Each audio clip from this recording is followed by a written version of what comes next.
Assalamualaikum warahmatullahi wabarakatuh. Sampurasun. Patepang deui sareng pangajaran Basa Sunda SMP Negeri 2 Darangdan.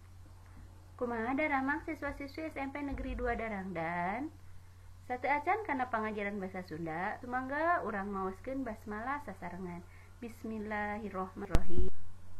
Pangajaran ayeuna nyaeta pangajaran Basa Sunda anu ngabahas materi anu sami sareng minggu kamari.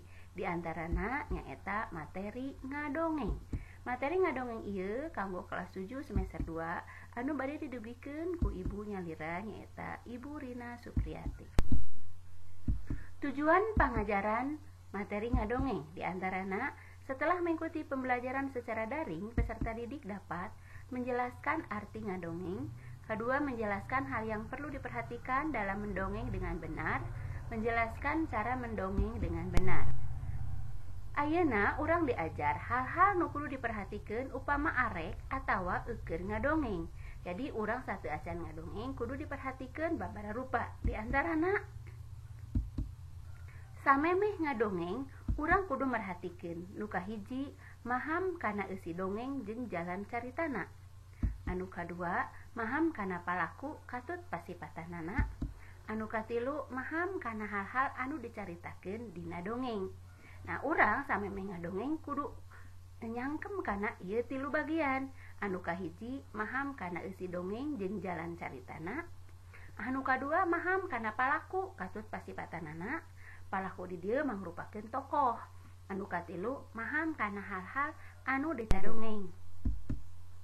Dina prak-prakan ngadongeng, urang kudu hiji ngagunakeun sora anu bedas. Bedas di dieu nyaeta tarik. Lamun urang rek ngadongeng, sora kudu bedas. Nu kadua, ngedalkeun kekecapan kudu bentes. Bentes di dieu jelas, henteu balelol. Anu katilu, bisa ngatur tempo, henteu gancang teuing jeung henteu kendor teuing. Nu kaopat, wirahmana luyu jeung anu keur didongengkeun. Anu kalima, paromana oge luyu jeung anu keur didongengkeun. Paromana teh maksudna mimik muka. Anu kagenep, pasang petana luyu jeung eusi dongeng. Pasang peta di dieu mangrupakeun gerakan lamun urang keur ngadongeng.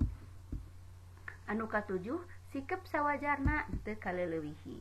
Dina pasanggiring ngadongeng anu diajen atanapi anu dinilai secara umum ngawengku naon wae. Nah, lamun urang yang hareupan ngiluan pasanggiring ngadongeng, aya babaraha hal anu diajen atanapi anu dinilai.